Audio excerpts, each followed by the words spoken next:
Salut à tous, j'espère que vous allez bien. Alors si c'est la première fois que tu me découvres, je te demanderai de t'abonner, d'activer la cloche des notifications, de liker, de partager massivement la vidéo, de nous laisser également des commentaires. Alors si cela est fait, je te dis merci pour ton geste. Comme je le dis constamment dans mes partages, que Salomon dit qu'il n'y a rien de nouveau, ce qui a été, c'est ce qui est, c'est ce qui sera encore. Et que le physique est le reflet du non visible. Le Créateur, par son verbe, parle tantôt d'une manière, tantôt d'une autre, et l'on n'y prend point garde. Alors, toi qui m'écoutes aujourd'hui, si tu ne prenais pas garde autrefois, dès à présent, commence à prendre garde par rapport à ce que tes yeux peuvent voir, tes oreilles peuvent entendre, tes sens peuvent capter au travers de la nature. Analyse bien la situation, retiens ce qui est bon et ce qui est mauvais, bien entendu, et transmets-le à tes enfants afin qu'ils puissent sortir de l'ignorance. Parce qu'il y a une formule qui dit que l'homme, la femme, l'enfant, l'être, la créature périt faute de connaissance. Donc, il est primordial pour nous de pouvoir fusionner avec le savoir afin d'avoir une meilleure visibilité des choses. Et encore, nos pères, nos mères, dans les temps d'autrefois, ont toujours eu à appuyer leur dire pas des métaphores, des énigmes, des paraboles, des dictons, des proverbes, en utilisant les éléments de la faune et de la flore. Ils ne peuvent pas aller au-delà, car la loi du Créateur le veut ainsi. Alors, je reviens encore vers vous pour un décryptage, pour une analyse profonde par rapport à une sortie qu'a produit ce personnage de Zolo Lassan, ce faux pasteur, ce bandit de grand chemin, cet usurpateur d'identité, ce personnage qui est venu sur les réseaux sociaux en se donnant des titres comme quoi il est le deuxième dieu de la création, qu'il est le seul enseignant, qu'il a assisté à la création de l'humanité, qu'il maîtrise tout, que c'est lui qui est censé apporter les révélations, que c'est lui qui il a été envoyé en fait par un créateur que lui il appelle Loba en sa langue maternelle ou en sa langue paternelle. Et son vrai nom c'est Justin Dissaker. Alors ce monsieur-là, comme je l'ai toujours dit dans mes vidéos depuis longtemps, il y a quelques années aujourd'hui, que ce monsieur c'est un usurpateur d'identité, c'est un faux pasteur, c'est un faux envoyé de Dieu. Il est là pour escroquer en fait des personnes faibles. Est-ce que vous comprenez? Alors, tout au long de cette vidéo, je vais vous démontrer encore une fois de plus que ce monsieur, en fait, c'est ce qu'il est, un escroc. Et il a fait une vidéo, en fait, dont le titre est l'intronisation de Christ. Mais Christ, c'est qui? Si vous partez regarder, parce que il faut mettre, en fait, le nom véritable de la personne dont tu veux parler. Parce que dit Christ, dans le livre des Chroniques, il est dit, ne faites pas du mal à mes oins, ne faites pas du mal à mes Christ dans d'autres versions. Est-ce que vous comprenez? Christ veut dire un oint. Mais de qui tu parles là? Parce que tu dis dans ton titre intronisation du Christ. Mais de quel Christ tu parles? Alors, dans les Bibles classiques, lui, il veut nous faire comprendre que dans les Bibles classiques, ce personnage dont on veut appeler Christ, que c'est Jésus en fait.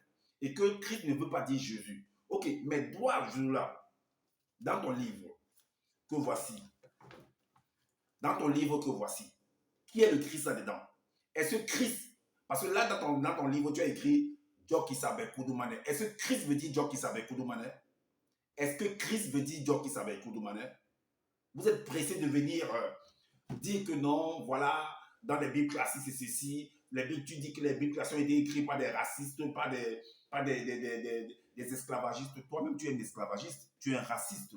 Il suffit de lire ton livre, de voir comment tu es contre les Blancs et les Sang-Mêlés. Tu dis que c'est une race qui est maudite, c'est une race qui ne devait pas exister, mais tu es dans le pays entre-temps. Tu es en France.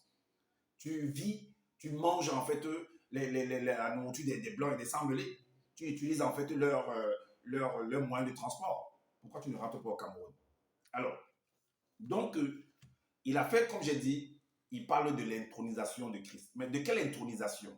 Parce que l'intronisation, en fait, si vous partez regarder la définition, une intronisation, c'est oindre quelqu'un. Oindre quelqu'un à, à un poste, ou alors pour un poste. Est-ce que vous comprenez? Oindre, c'est baptiser également, c'est bénir quelqu'un. C'est ça, c'est la même chose, c'est des synonymes.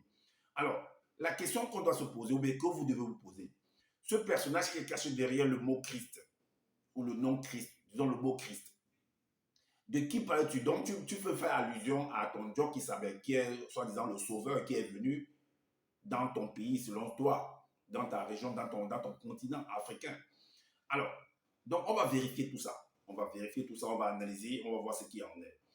Alors, donc, quand on intronise quelqu'un, soit c'est pour être roi d'un pays ou d'un village, ou on va dire, d'un canton, ou d'une chef, ou alors quand un chef, ou alors quand on introduise quelqu'un, c'est pour un poste en fait.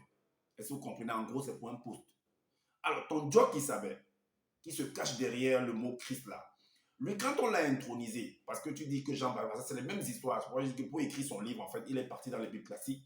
Il a copié dans les Bibles classiques, dans les Bibles, dans le livre de Femme d'Olivet, dans le livre d'Alan Kardec, dans le livre également de Secret des Nocs. Et dans beaucoup d'autres, il a écouté aussi également beaucoup de vidéos. Alors, ton Job qui savait, qui se cache derrière le mot Christ là, lui, on l'a intronisé pour faire quoi? Pour être roi, pour être, je ne sais pas, un tradit praticien, pour être un chef d'entreprise, pour être un directeur de société, pourquoi en fait? Et son champ d'action était limité à quelle région où il a été intronisé pour être gouverneur ou bien, je ne sais pas, dirigeant de tout le monde entier. C'est la question qu'il faut se poser avant d'entrer dans le vif du sujet, parce que c'est très important. Ça va nous permettre de comprendre en fait les limites de ce personnage dont on vient nous présenter, que c'est lui le sauveur, c'est lui celui qui a été intronisé. C'est important. Alors, on va donc entrer dans le vif du sujet. On va vous présenter en fait que ce personnage qui se cache derrière le nom Christ que Zola veut nous faire accepter, c'était un bandit lui-même, comme ce Justin d'Issaquer, comme ce Zola San. Vous allez voir. Alors, on va aller dans les Bibles classiques. Parce que selon l'histoire qui est écrite dans les Bibles classiques, ce personnage comme parfois on appelle Christ, ou alors celui qui est caché derrière Christ, pour que ce personnage que Zola veut ce faux pasteur veut nous présenter, veut nous faire accepter, que c'est lui le sauveur, va se faire baptiser par Jean le Baptiste, que lui l'appelle Djongwana Salam. Jean le Baptiste. Et Jean le Baptiste est né avant ce personnage de Christ là, ou de, je sais pas, de Job qui savait comme lui l'appelle le Koudoumane, est né avant lui. Et qu'est-ce que les Bibles classiques, la loi dit par rapport à l'inférieur et le supérieur? Parce que Zola, lui, n'a pas écrit ça, il a retranché. Parce que pour écrire son livre, en fait, il a sectionné d'autres choses, il a copié-collé d'autres choses, ce qui l'avantageait, en fait. Il a copié, il a collé. Alors, on va donc voir qu'est-ce que Hébreu dit par rapport à cette loi de supérieur et inférieur. Dans Hébreu, chapitre 7, au verset 7, il est dit, or, c'est sans contredire, c'est sans contredire l'inférieur qui est béni par le supérieur. Donc, c'est sans contredire c'est l'inférieur qui est béni par le supérieur. Donc, c'est le supérieur qui bénit, qui intronise le supérieur, l'inférieur. C'est le supérieur qui intronise et qui bénit le supérieur, l'inférieur. Est-ce que vous comprenez? Mais je n'ai pas écrit ça. Ok. Est-ce que Jean-Baptiste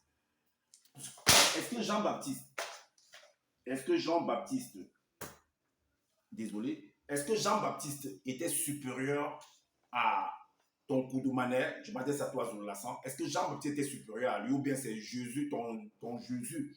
On va dire comme ça, c'est ton Jésus en fait qui était supérieur à Jean-Baptiste. Pourquoi est-ce que Jean-Baptiste s'est retrouvé en train de bénir, d'introniser, de baptiser ton Jésus? Alors, pour ça, on va aller en fait dans l'évangile quartier de Koudoumane. De ton Koudoumane là, le chapitre 19. Tu dis quoi? Le chapitre 19, le verset 13. Le verset 13.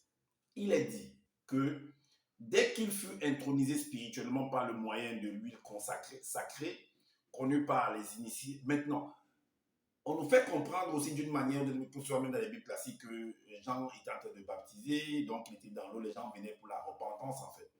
Donc lui baptisait les gens dans un fleuve ou dans un marigot. Donc il était en train de baptiser en fait. Les gens venaient en fait pour la repentance parce qu'ils se reprochaient de quelque chose. Alors, ton Jésus là, ou ton Christ ou ton Sauveur qui est venu donc vers Jean-Baptiste, lui, est-ce qu'il avait besoin de se repentir ou pas pour qu'il vienne être intronisé ou baptisé par Jean le Baptiste?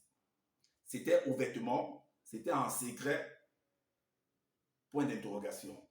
Ok, mais néanmoins, comme j'ai dit, dans le verset, il dit, dès qu'il fut intronisé spirituellement par le moyen de l'huile sacrée, connu par les initiés, tous les cieux s'ouvrirent spirituellement. La puissance de l'arche de l'alliance, issue de l'entité protectrice de l'arche sortie des eaux du Jourdain. Et entra en lui aussitôt le verbe de Loba en tant que Saint-Esprit, investit l'esprit de Djokisabé, parce que c'est le Jésus de Zoulassan, pour l'accompagner dans sa mission du visible. Alors, de quelle mission? Parce que Zoula nous fait comprendre qu'il est vu, sa mission en fait c'était venu, il est venu, on l'a intronisé pour venir faire face en fait au monde occulte. Le monde occulte, ce n'est pas sur la terre, selon vous. C'est que c'est dans le plan spirituel. Mais pourquoi il vient sur la terre? Va dans le monde on va dire, des démons, tout ça, du monde occulte. Va dans son monde pour faire ça là-bas. Pourquoi est-ce que pour aller combattre le monde occulte, tu viens être intronisé sur la terre? Pourquoi? Pourquoi? Ok, on continue la lecture. Alors, donc on dit que c'est là où il a été investi. Alors, s'il a été investi par le Saint-Esprit, là, en cette période-là, il avait 30 ans. Hein, vous allez comprendre pourquoi. Il avait 30 ans. C'est là où il a été investi du Saint-Esprit. Mais avant ça, ou bien pendant qu'il était dans le ventre de sa maman, il n'avait pas le Saint-Esprit. Il n'était pas investi du Saint-Esprit pour que c'est quand on vient l'introniser à 30 ans qu'il soit investi du Saint-Esprit. Point d'interrogation. Alors, le chapitre 20, le verset 1, il a dit quoi? Que Dieu qui savait que le Jésus de Zouloulassan, étant rempli, donc c'est la continuité. Donc il a été intronisé, il a été investi du Saint-Esprit, et Zoula précise qu'il était rempli en fait du Saint-Esprit. Donc comme quoi, avant d'avoir 30 ans, il n'était pas rempli du Saint-Esprit. Donc c'est à ce moment-là qu'il a été rempli. C'est comme si vous avez un verre d'eau en fait et que vous remplissez ce verre. Est-ce que vous voyez? Donc maintenant la question que je vais vous poser aussi, c'est que est-ce que quelqu'un qui n'est pas rempli, donc un verre qui n'est pas rempli, peut-il remplir un autre verre? Est-ce qu'un verre qui n'est pas rempli, est-ce que ce verre-là qui n'est pas rempli, ce verre peut-il remplir notre verre?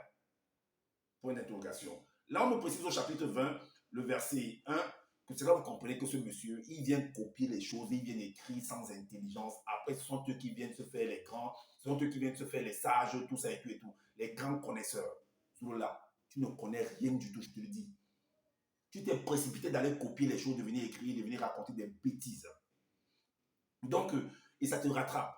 Et vous voyez cette vidéo-là qu'il a eu à faire là, l'intronisation du Christ là, c'est une vidéo qu'il a déjà eu à faire. Comme je vous l'avais dit, il va se répéter. Parce qu'il ne peut plus rien dire d'autre. Il va se répéter. Et en se répétant, l'étau va se resserrer sur lui-même. Et ça va l'exposer encore davantage.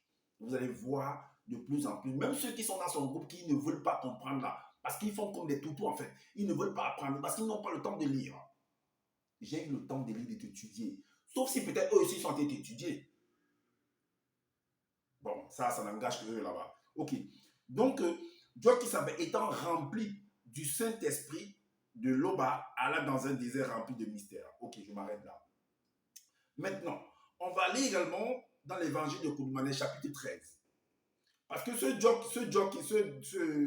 le chapitre 13, en fait, de verset 27, le chapitre 13, de verset 27, avant que son Jésus, dont son Dieu qui savait, son Christ, là, son sauveur, ne soit né, sa maman, l'enfant étant dans le ventre de sa maman, qui est Marie, elle va faire la rencontre de sa cousine qui est Élisabeth. Et vous allez voir ce qui va se produire. Or, c'est à 30 ans que lui, il a été rempli du Saint-Esprit. Normalement, selon ce qu'on veut nous faire comprendre, qu'il est né du Saint-Esprit, tout ça et tout, de la puissance. Donc, il devait dire, même dans le sein maternel, il devait être rempli du Saint-Esprit. Est-ce que vous voyez? C'est la logique des choses. Alors, qu'est-ce qui s'est passé dans cette rencontre entre Élisabeth et Marie? Le chapitre 13, le verset 27. Qu'est-ce qu'il a dit? Il a dit que quand Élisabeth entendit la salutation de Marie, l'enfant remua dans sa matrice et fut rempli du Saint-Esprit à travers Cacanet. Ça veut dire que Jean-Baptiste, en fait, qui était dans le ventre de sa maman, qui est Élisabeth, et Marie, il y avait un enfant également dans le ventre de Marie, qui est son Jésus, ou bien son Dieu, qui savait, peu importe comment il l'appelle. Donc, quand elle salue, en fait, Élisabeth, Jean-Baptiste, qui est dans le ventre d'Élisabeth, va bouger. Et on nous fait comprendre que là, il a été rempli. Donc, il y a eu une intronisation. C'est ce qu'il veut nous faire comprendre. Donc, c'est pourquoi j'ai posé la question avant que est-ce qu'un verre qui n'est pas rempli peut-il remplir un autre verre? Parce que dans ces 30 ans, en parlant de ce Jésus, dans ces 30 ans, en fait, on dit qu'il a été investi. Il a été rempli du Saint-Esprit. Je ne sais pas si vous voyez où je veux vous amener, en fait. Je ne sais pas si vous comprenez ce que j'ai envie d'expliquer, en fait. C'est très, très important. C'est pourquoi je dis toujours que devant chaque chose, faites une étude de texte. Analysez la vision, les propos de l'auteur. Cela vous permettra de comprendre en fait la vision de l'auteur. Est-ce que vous comprenez? Parce que dans chaque bouquin, dans chaque livre, dans chaque œuvre, il y a des pièges. L'auteur du livre, en fait, ne viendra pas vous écrire un livre et vous donner la possibilité de l'entendre, de l'écouter, de la comprendre facilement. Non. Sinon, ça ne sert à rien qu'il vienne d'écrire. Il faut que ce soit énigmatique. Est-ce que vous comprenez? Ce soit, on va dire, d'une manière, ce soit mystérieux. Alors, donc, cet enfant-là, puisque Jean-Baptiste, donc, Zoula avait expliqué que, donc, puisque c'est le supérieur qui intronise l'inférieur, donc Jean-Baptiste, en fait, l'action qui s'est produite, que Jean-Baptiste se retrouve en train de bénir, en fait, d'introniser, en fait, Jésus qui est censé être son petit frère, ben, que lui, il avait déjà fait avant. Qu'en gros, c'est Jésus qui est même son aîné. C'est ce qu'il veut nous faire comprendre. Que c'est Jésus qui est son aîné. Mais il y a un problème. Si Jésus est ton aîné, mais comment tu le fais donc, tu le baptises alors, toi le petit frère? Ça contredit cette parole de Hébreu 7, 7, que c'est le supérieur qui bénit l'inférieur. C'est le supérieur qui bénit l'inférieur. Toi, tu es venu introniser ton supérieur. Il y a un problème. Donc, cette intronisation-là, il y a beaucoup de manquements là-dedans. Il y a beaucoup de manipulations là-dedans. Faites attention à ce que vous lisez. Analysez toujours convenablement les choses. On continue en fait. Le but de l'intronisation en fait de ce personnage de Jésus, ou que vous l'appelez Dieu qui savait, Kodoumané, peu importe, d'autres vont dire des Christ, tout ça, parce que j'avais fait une vidéo que toute la création est un Christ. La création tout entière est un Christ. La faune et la flore sont des Christ. Oui, vérifiez très bien. Parce que le Créateur, selon le livre de la Bible, quand il a créé, il a béni, il a intronisé sa création. Tous, toute la faune et la flore. Donc personne ne peut se taguer que non, moi je suis Christ, l'autre n'est pas Christ. Non, c'est pas possible. Alors, donc le but de ça, parce que vous allez vous rendre compte que ce personnage du Jésus de Zoulassan, ben, va se balader selon les propos de Zoula dans sa vidéo, on l'a intronisé, il va commencer à se balader en fait, à parcourir les régions du territoire. Alors, tu vas parcourir les régions du territoire pour aller faire exercer en fait ton travail, pour aller, oui, comme tu dis, combattre le monde occulte. Mais tu ne peux, est-ce que tu peux venir dans un territoire? Parce qu'un territoire, dans chaque ville, il y a un gouverneur, il y a un préfet, il y a un sous-préfet, il y a un maire, il y a des commissaires, il y a beaucoup d'autorités là-bas. Alors, pour aller faire une action ou un meeting dans un territoire, dans un quartier, tu as besoin en fait d'une signature, tu as besoin d'une approbation. Alors, quand lui s'est déplacé, est-ce que ce personnage de Jésus-là, que toi tu appelles Dieu qui savait, est-ce qu'il était connu par les autorités? C'est une question, parce que c'est un point d'interrogation. On va voir par rapport à cette interrogation-là. Est-ce qu'il était connu? Ou alors, quand il dit que connu, ça dit que quand il allait faire ses missions, est-ce qu'il avait l'approbation? Est-ce que cette mission-là qu'il partait faire là, les autorités étaient au courant de ça? Parce que tu ne vas pas venir créer des meetings, soulever des foules pour rien comme ça, et tu crées le désordre en fait dans la ville, dans le territoire d'une personne en fait, gouverné par un gouverneur, ou un préfet, ou bien un sous-préfet, ou bien un maire. Il faut une approbation, il faut une signature, il faut un décret. Et maintenant, ton Jésus là, il s'est déplacé comment? Il prenait la voiture, il prenait quoi, les cars, ou il avait sa voiture personnelle, ou il marchait à pied, ou bien il prenait des charrettes, des bœufs, des ânes, ou bien des chevaux, ou il prenait l'avion pour pouvoir se déplacer. Parce que les gens pour aller à Garoua, en quittant du Cameroun, de Douala ou de Yaoundé, ils prennent l'avion. D'autres vont prendre le train, d'autres vont prendre les bus. Lui, il se déplacer comment? Il se déplaçait comment? Il faut nous dire. Parce qu'il ne suffit pas de se dire que non, je suis le seul enseignant, je maîtrise tout. Il faut venir nous dire, nous apporter, parce que les détails sont très, très importants. Ça nous permet de mieux analyser les choses. Alors, donc, c'était quoi son but? Le fait qu'il soit intronisé, il était roi d'un pays, d'une région, d'un quartier, Il faut nous dire, parce que tu es parti prendre des exemples de Joseph.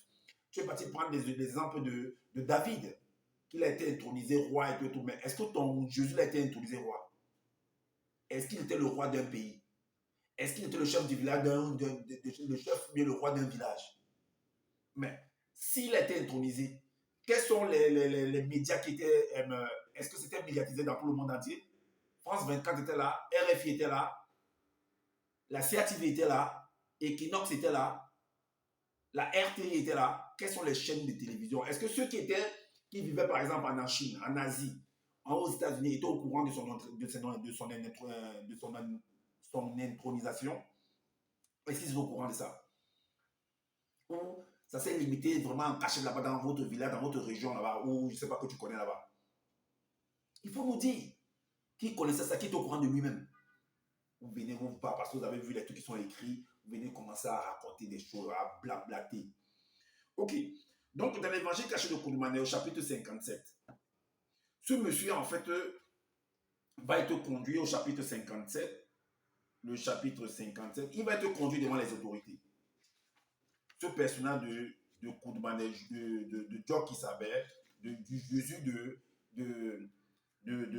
ce Zoulassan, il va être accusé, en fait. Et vous allez comprendre pourquoi l'a intronisé. Parce qu'il y a des gens comme ça que, voilà, ils disent qu'ils sont des guérisseurs, ils connaissent des plantes. Pourtant, ce sont des arnaqueurs, en fait. Ce sont des escrocs. Ce sont des fémans. Est-ce que vous voyez? Et ils vont entraîner beaucoup de personnes à leur suite, en fait. Le fait qu'on va voir là, une masse derrière eux, on va se dire que non, ouais, ils connaissent vraiment, mais pourtant, ce sont des bandits. Parce qu'il y a beaucoup de manières de pouvoir arnaquer les gens. Il y a beaucoup de systèmes. Vous allez comprendre pourquoi. Le chapitre 57, le verset 1, il est dit, le matin de bonne heure, les blancs et les sangs mêlés de haut rang issus de la société secrète décidaient tous ensemble de faire mourir Djok Isabel, c'est-à-dire le Jésus de Zoula. Ils ont décidé de le faire mourir. Donc, c'est comme on a dit, des blancs. Donc, ça veut dire que c'était des autorités, en fait. Ils en avaient marre, en fait, de comment la personne-là gérait les choses, fait soulever les flux, ça troublait, en fait, la population. Est-ce que vous comprenez? Alors, donc, le verset 2 dit, ils l'emmenèrent et le livrèrent en Kéti, le chef du territoire. Donc, ils l'ont porté plainte. Ils l'ont traduit en justice. Et la suite, le verset 4 à 6 nous dit, alors Pilate sortit donc vers eux à l'extérieur et leur demanda, quelle accusation portez-vous contre cet homme? Cet homme.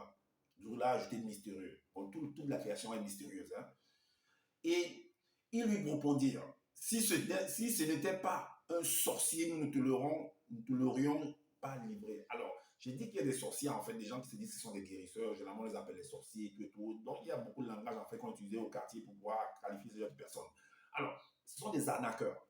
Ils vont dire qu'ils peuvent te faire trahir, ils peuvent te guérir du cancer, ils peuvent te guérir de ceci, ils peuvent te guérir de cela. Pourtant, il va te bouffer ton argent.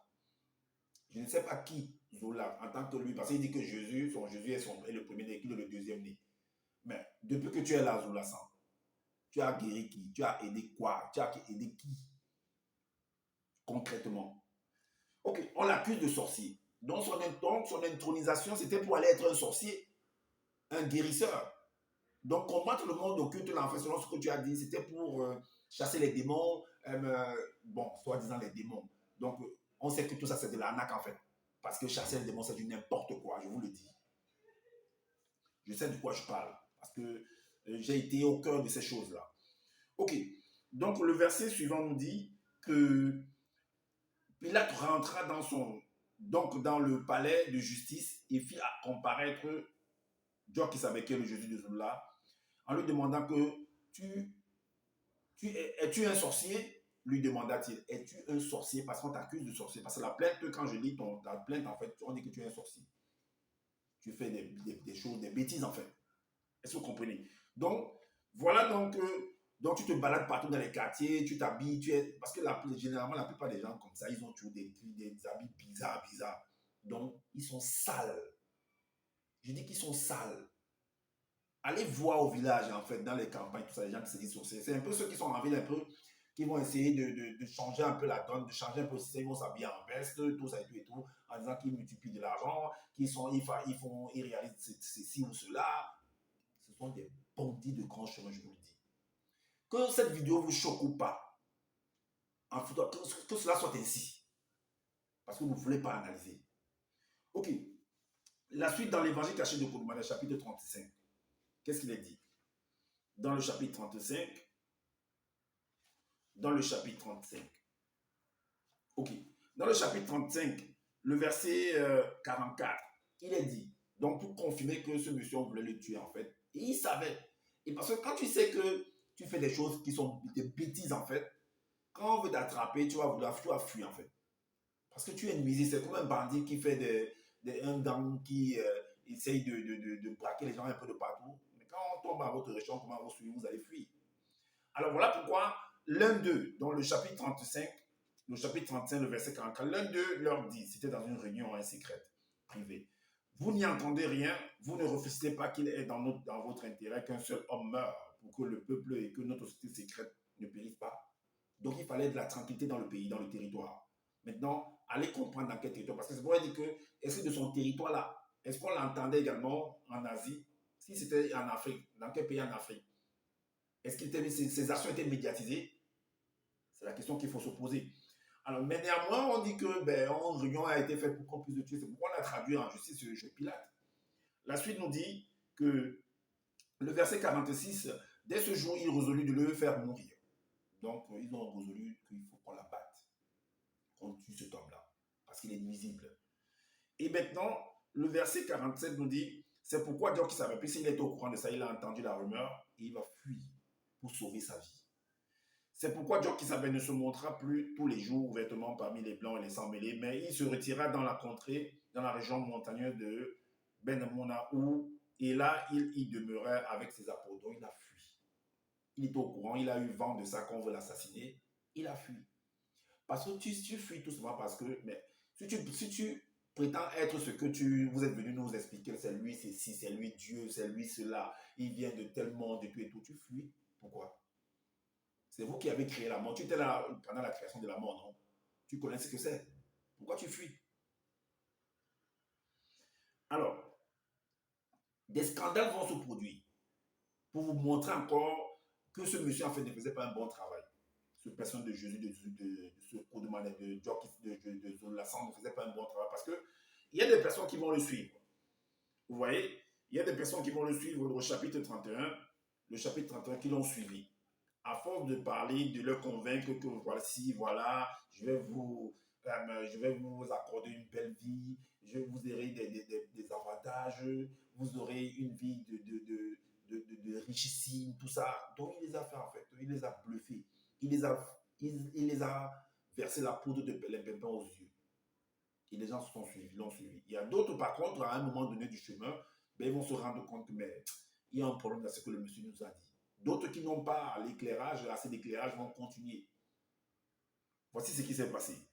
Alors, le chapitre 31, le verset 70 au verset 76, il est dit que le verset 70, il est dit plusieurs des non-initiés, selon ce que je l'ai écrit, qui avaient cru en lui après l'avoir entendu dire, après l'avoir entendu dire, deux points. Ce langage est dur à accepter. Qui voudra et qui peut continuer à l'écouter. Donc, ils se sont dit à eux-mêmes, ils ont réfléchi. Une catégorie de personnes, un groupe de personnes se sont mis à part, ont réfléchi, ont analysé ce que ce personnage de Jock qui savait est en train de leur dire. Il est en train de leur inculquer les faits qui les amenaient partout. Allons dans telle région, allons ceci, allons cela. Ils ont leur propre famille. Mais ils se sont rendus compte qu'il y a un problème. En fait, on est en train de les perdre, on est en train de les amener en bateau. Voilà pourquoi au verset 76, dès ce moment, plusieurs des non-initiés qui avaient cru se retirèrent. Ils n'allaient plus avec lui. Ils ne vont plus aller avec lui. Et également, dans l'évangile caché de Kouroumane, chapitre 53, là, il veut nous faire comprendre que c'est après la non, non, ils vont continuer. Ils vont continuer. Maintenant, avant d'arriver là à la résurrection, là, Le premier scandale là s'est produit là comme ça. Un groupe de personnes se sont retirées, l'ont plus suivi. Judas également va continuer avec lui, mais à un moment donné également, il va voir que non, ça ne le mène nulle part. Il va décider de se retirer, de se rallier à d'autres personnes. Voilà pourquoi le chapitre 53, chapitre 53, le verset 75, le verset 75, 53, le verset 75. Le verset 75 nous dit que, ben, ayant, ayant ainsi parlé, Job s'avait fut troublé en son esprit et il dit expressément, en vérité, je vous le dis, l'un de vous brisera sa roulette dans le visible afin de rompre l'alliance entre vous. Alors, s'il a ouvert sa bouche pour dire ça, c'est parce qu'il y a eu une vive conversation, il y a eu une conversation consciente entre lui et Judas. Dans ce personnage de Job qui s'appelle, il y a eu une conversation enfin entre les deux, où Judas lui faisait comprendre qu'il ne peut plus continuer en fait, qu'il en a marre. Il s'est beaucoup sacrifié. Ben, le moment où il faut vraiment en fait jouir de son sacrifice, il ne voit pas en fait le résultat considérable. Donc, les attentes en fait, ou alors le résultat que lui reçoit n'est pas proportionnel à la dépense que lui il a en train de faire. Donc, ça ne sert à rien en fait. Et puis, ils sont tellement pourchassés, ils vivent comme des rats, comme des clochards. Mais ce n'est pas la vie que ce personnage de Job qui s'avait venu leur dire en fait. Il n'est pas en train de voir cela en train de se réaliser. Toutes les promesses qu'il a eu à leur faire. Voilà pourquoi Judas va vouloir se retirer. Il va aller s'allier avec ce dont lui peut avoir, il peut être bien. C'est un peu comme Ephilatès dans le film de 300 spatial. Ephilatès, c'est le bossu. Ben, vu que le roi Léonidas n'a pas voulu le prendre en fait dans les rangs des soldats pour mener la guerre et tout, donc il l'a méprisé en fait. Il s'est dit que comme il est bossu en fait, il ne peut rien faire en fait. Alors Ephilatès a jugé que non, il va aller se rallier en fait à Xerxès. Et il a eu Xerxès l'a promis tout et la promesse s'est accomplie en fait. Est-ce que vous comprenez? Et il a vendu les Spartiates. Est-ce que vous comprenez? C'est ainsi que la vie va. Ok. Le verset 83. Il est dit que Soma, qui est Judas, ayant pris le morceau, se hâta de sortir. Il était nuit. Donc, il y a eu vraiment une conversation, il y a eu vraiment une mise en tente, il y a eu du bruit en fait. Il est sorti, il est parti. Qu'est-ce qu'il va aller faire? Au chapitre 55, le chapitre 55, le verset 1 et le verset 2. Alors, en ce moment, Satan apparut à Soma, à Judas, et le poussa à aller trouver les Blancs. Il était déjà sorti. Il est parti, il savait pour ce qu'il partait faire. Donc, ne viens pas nous écrire en disant que Satan l'a dit de partir, retrouver les Blancs à terme, c'est n'importe quoi. Vos scénarios là, ça ne marche pas. Alors, donc il est allé retrouver les Blancs et les sans-mêlés religieux de haut rang, dont les hauts responsables, pour leur dire que je connais là où il se plante. Je peux vous livrer ce monsieur de Jésus, de Dieu qui savait. Donnez-moi quelque chose en contrepartie. Est-ce que vous voyez? Parce que j'en ai marre en fait de sa vision des choses. Je ne fais que souffrir de tout, je suis fatigué de ça. C'est pas pour ça. C'est vrai, au début, il m'a fait comprendre que je vois que c'est pas ça en fait. Quand j'analyse profondément, je vois qu'il a fait nous mener en bateau. Il a fait nous mener en bateau. Je ne sais pas pour les autres en fait. Le verset 2 nous dit, après que Judas eut parlé en secret avec les Blancs et les sans-mêlés religieux de haut rang qui étaient possédés par les démons, c'est ce que tu racontes, de haut rang, Judas leur dit, si vous le trouvez bon, donnez-moi mon salaire, sinon ne le donnez pas. Et ils pesèrent pour son salaire 30 cycles d'argent. Allez voir ce que ça représentait 30 cycles d'argent à cette époque-là. Ok, donc voilà une autre personne dans le scandale qui a eu scandale, lui aussi s'est retiré en fait. Maintenant, il veut nous faire comprendre que ce personnage, après qu'on l'ait jugé, qu'on l'ait tué, donc il est ressuscité. Il y a un problème dans cette résurrection-là. Bon, ce n'est pas une bonne explication ça. Alors, mais néanmoins, on va lire. Sur le chemin d'Emmaüs, le chapitre 59, le verset 6. Donc, ça confirme en fait des gens de Jean 6, 60 et 66 qui sont retirés, Soma également, Judas qui s'est retiré également. Et voilà ceux qui ne comprenaient pas, qui n'auraient pas le temps de lire, qui ont dépensé de leur énergie, qui ont entraîné leur famille à aller adhérer à ce mouvement-là. Est-ce que vous comprenez? Ils ont amené leur famille à adhérer à ce mouvement de Jésus-là, de Dieu qui savait, peu importe comment il l'appelle. Donc, ils ont vendu leurs biens. Ils sont allés donner des dons là-bas, pensant qu'ils devaient avoir plus. C'est un peu comme ceux qui font de la crypto-monnaie, qui te disent que non, ou alors, oui, de la crypto-monnaie, ils te disent que non, viens investir comme ceci, tu vas gagner plutôt comme ceci et tout et tout. Et le pourcentage, quand tu vois ça, c'est ahurissant en fait. Tu te dis, mais non, quand tu travailles normalement, ce qu'eux te proposent là-bas dans l'étude de crypto-monnaie, tout ça et tout, donc l'étude de pyramide de Ponzi là, ben, tu te dis que mais en un rien d'état comme ça, tu gagnes tel pourcentage de revenus comme ça, mais c'est terrible en fait. Tu es bluffé, tu as envie d'aller donner, pourtant, il y a un piège terrible là-dedans. Il faut faire attention. On veut t'arnaquer. Alors, ce personne de Jésus a arnaqué beaucoup de personnes, intellectuellement, physiquement. Est-ce que vous comprenez? Voilà pourquoi, voilà les plaintes en fait sur le chemin d'Emmaüs, de certains disciples qui sont restés toujours à la poursuite, à la solde en fait de ce personne de Jésus-là. Voici ce qu'ils vont dire. Il dit, dans le verset 7, dans le verset 6, le verset 7, il dit, alors, ils étaient de converser pendant, on dit que c'était dans un qu'on appelle le chemin d'Emmaüs, dans Emmaüs. Alors, ils vont, cette personne de Jésus-là va les apparaître. C'est ce qu'il veut nous faire comprendre, n'importe quoi. Quoi? Leur dit-il. Et il lui répondit. Ce qui est arrivé au sujet, parce qu'il a questionné par rapport à ce qui s'est passé, de quoi ils étaient en train de converser. Ce qui est arrivé au sujet de Job Isabelle, qui était un prophète puissant en œuvre, pardon, et en parole devant tout le peuple. Mais quel peuple? Tout le peuple du monde entier, ou bien un peuple restreint de ta région, de ton village, et qui était issu de Loba, et comme les blancs et les sangs mêlés l'ont mis à mort sur un poteau. Dieu te dit que sur une croix, ça n'engage que là-bas. Ok, donc le verset 5 nous dit, nous espérions que, vous savez ce que ça veut dire, la profondeur de nous espérions, nous avions espoir que ce monsieur, par rapport à ses dits, que nous, il devait nous amener à telle échelle. Et on voit que ce n'est pas ce qui s'est fait.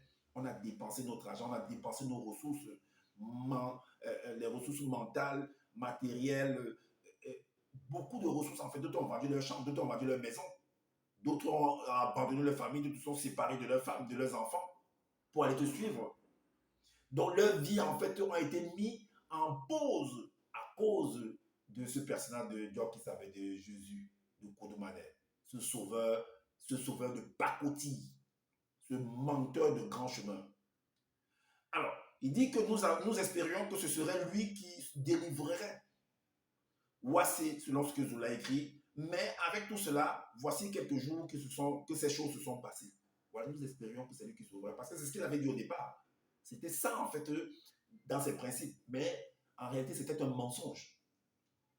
Nous espérions, nous avions espoir. On a tout misé, en fait. Est-ce que vous comprenez? Et alors, maintenant, le verset 60, dans le chapitre 55, non, dans le verset, le chapitre 60, dans le chapitre 60, le verset 26 et le verset 27, il va continuer à mentir, en fait. À mettre même les gens sur le même quand il ne sera plus là. Il faut que vous continuiez à rester combattre. Il ne faudrait pas que le mouvement que j'ai mis en place puisse disparaître, en fait. Donc, rester combattre parce que ceux-là qui sont restés là, c'était des totaux. Ou alors, c'est ceux-là qui voulaient également continuer à arnaquer les autres avec le nom de ce personnage de Dieu qui s'appelle de Jésus de Kodoumanet, de ce sauveur. Je vous l'ai dit que c'était un sauveur noir. Voilà une bande d'escrocs. Hein. Alors, qu'est-ce qu'il va dire? Le verset 26, il leur dit, ses disciples, enfin, lui demandent que, mais apparemment, non, pas qu'apparemment, tu nous as fait comprendre que, que tu es venu en tant que sauveur, que tu devais nous délivrer, tu devais, ceux du chemin de Maïs, ils se sont plaints, d'autres personnes t'ont abandonné, beaucoup de personnes t'ont abandonné, donc Judas t'a vendu et t'a aussi abandonné, mais nous sommes là. Dis-nous réellement, sincèrement, dis-nous. Fa, dis-nous, on veut vraiment comprendre. C'est-à-dire que nous, au moins, nous sommes restés. C'est pourquoi quand il s'était retourné, il a dit que, mais toi, Pierre, ne veux-tu pas t'en aller? Et vous autres, ne voulez pas vous en aller également? Pierre, qui est un toto, lui aussi, c'est parce qu'au bien, il voulait prendre la place de l'autre, de ce Jésus-là, pour continuer l'arnaque. Mais il dit que, où voudrais-tu qu'on aille? Tu as les paroles de la vie éternelle. Quelle vie éternelle? Quelle vie éternelle? Tu n'avais rien compris, en fait, Pierre. Faites attention. Alors, voici ce qu'ils vont le demander au verset 26. Alors, les apôtres réunis lui demandèrent, 2 points. Seigneur ou Maître, est-ce en cette époque que le deuxième et toi rétabliront la terre? Est-ce à cette époque? Mais tu as pris, on t'a intronisé, tu as pris le pouvoir à 30 ans. Ok, ça veut dire que disons c'est le travail d'une année. Donc c'est toujours en cette année-ci, disons en 2024, que si tu étais là, sincèrement, si tu étais là, prenez exemple que tu étais là en 2020, en 2023. Alors, tu es tué néanmoins, après avoir pris ton pouvoir, tu es tué. Et il te demande que mais c'est toujours cette année-ci, 2023, que tu vas toujours rétablir en fait nos problèmes ou les problèmes de la terre. Et écoutez ce qu'il leur répond. Il leur répondit, ce n'est pas à vous ni aux visibles de connaître les temps ou les moments fixés par le grand tout. Donc, en fait, il ne leur donne pas une réponse fixe. Ni une réponse, ni que ce soit une réponse d'aujourd'hui ou de demain, il ne donne pas de réponse. En fait, il les fait comprendre, il les laisse dans l'impasse comme ça. Il les laisse en chute libre, en fait. Quand vous dites que vous ne le saurez jamais. Donc, arrêtez de me poser la question. Travaillez seulement. Travaillez si vous voulez travailler. Est-ce que vous voyez? Donc, c'est ce qui les fait comprendre. Alors, et puis, vous allez venir nous dire qu'il a été intronisé. Il a été intronisé à quoi? Pour venir arnaquer les gens? Pour venir apporter le mensonge? Puisque voilà tes disciples qui te posent la question qui n'arrivent pas à leur répondre. Ceux du chemin de Maïs ont perdu espoir, ont mis leur espoir, ont tout vendu pour te poursuivre. Et heureusement que ceux de Jean 6,66 à 60-66, eux, ils sont retirés. Ils avaient quand même dépensé. Après, ils ont absence, comme on dit au pays, ils ont sciencé. Judas lui-même, à son moment, lui aussi a sciencé. Et vous qui êtes dans le truc de Zola actuellement, là, qu'est-ce que vous attendez pour sciencer? Vous ne voyez pas que Zola, c'est la même chose qu'il est en train d'appliquer sur vous là. Vous venez payer tous les mois, votre argent, vous partez travailler, d'autres travaillent la nuit, d'autres travaillent le jour. Vous n'arrivez pas à vous occuper de vous-même. Parce que vous venez donner l'argent à ce Zola chaque mois. Lui, il est chez lui, au frais, au chaud. Vous payez ses voyages. Vous organisez les trucs de maison, les églises de maison. C'est avec votre argent, lui, il vient s'asseoir seulement. Soi-disant, il est prédicateur. Il mange, il est bien et il se vante. Il grossit. Il part en salle de sport. Il a le temps de faire tout ça. Vous n'avez pas ce temps-là. Vous n'avez pas ce temps-là. Réveillez-vous. Analysez convenablement. D'autres sont au Bénin, d'autres sont, je ne sais pas, au Rwanda, c'est au Rwanda, c'est en Afrique de l'Est là-bas. Parce qu'ils n'ont rien compris en fait. Ils n'ont rien compris et je suis là pour dénoncer cela avec la dernière énergie. Zola, je suis avec toi. Mais il dit ouais. Est-ce que tu comprends? Toi et moi, on va courir. Je te le dis. C'est rien, hein? On va courir. Regardez les statistiques de ce monsieur. Si c'était vraiment ce qu'il prétendait, vous pouvez comparer les statistiques de ce monsieur avec celles les statistiques de Makoso. Vous voyez la différence? Vous voyez la différence d'un influenceur, d'un grand homme? Voilà quelqu'un qui est sur l'esclavagisme. Toi-même, tu es un vrai esclavagiste. Tu es un vrai esclavagiste en fait. Tu dis aux autres ce que tu es réellement. Alors, donc c'est ce que j'avais à vous présenter pour vous faire comprendre la manipulation qui s'est produite dans cette soi-disant intronisation. Vous savez, ceux qui sont passés dans les chambres là-bas, tout ça et tout, ils viennent nous raconter des choses. Donc il faut faire attention à ce que vous lisez. C'est un livre énigmatique. C'est un livre complexe. On a besoin en fait de mieux analyser, pour mieux comprendre la vision de l'auteur. Zola, lui, c'est un bandit, c'est un menteur. Il était dans des groupes, il était avec Choura Kouetou. Je ne sais pas si vous connaissez Choura Kouetou. C'est un Congolais pasteur. Il était avec lui, ils se sont gâtés. Allez comprendre pourquoi ils se sont gâtés. Et Zola s'est déplacé, est parti de son côté pour aller créer sa part en disant que les Banabaloba, en disant qu'il est Zola San. Il est le deuxième de la création. Il a assisté à la création de l'humanité. Il est le seul enseignant. C'est ce qu'il est venu faire. En fait, c'est son slogan. C'est le nom de sa société, de son entreprise, en fait, si vous voulez comprendre. Ah oui. Donc, c'est ça. Analysez bien ce que je vous dis là. Donc, voilà. Comme je le dis constamment dans mes fins de vidéos, que je n'ai pas la science infuse. Si vous trouvez qu'il y a des manquements par rapport à ce que je viens de dire, dites-nous en commentaire. Sinon, on fait des vidéos pour éclairer les uns les autres également. Abonnez-vous massivement à ma chaîne, activez la cloche des notifications pour être averti des prochaines vidéos. Likez, partagez massivement cette vidéo, c'est afin de faire connaître l'imposture de cet homme de Justin Dissaquet, alias Zola San là, dans les réseaux sociaux, ce bandit de grand chemin, cet escroc, cet usurpateur d'identité. Et prenez soin de votre famille, prenez soin de votre santé, car c'est important pour le combat futur. Je vous dis à bientôt pour une prochaine vidéo. Ciao.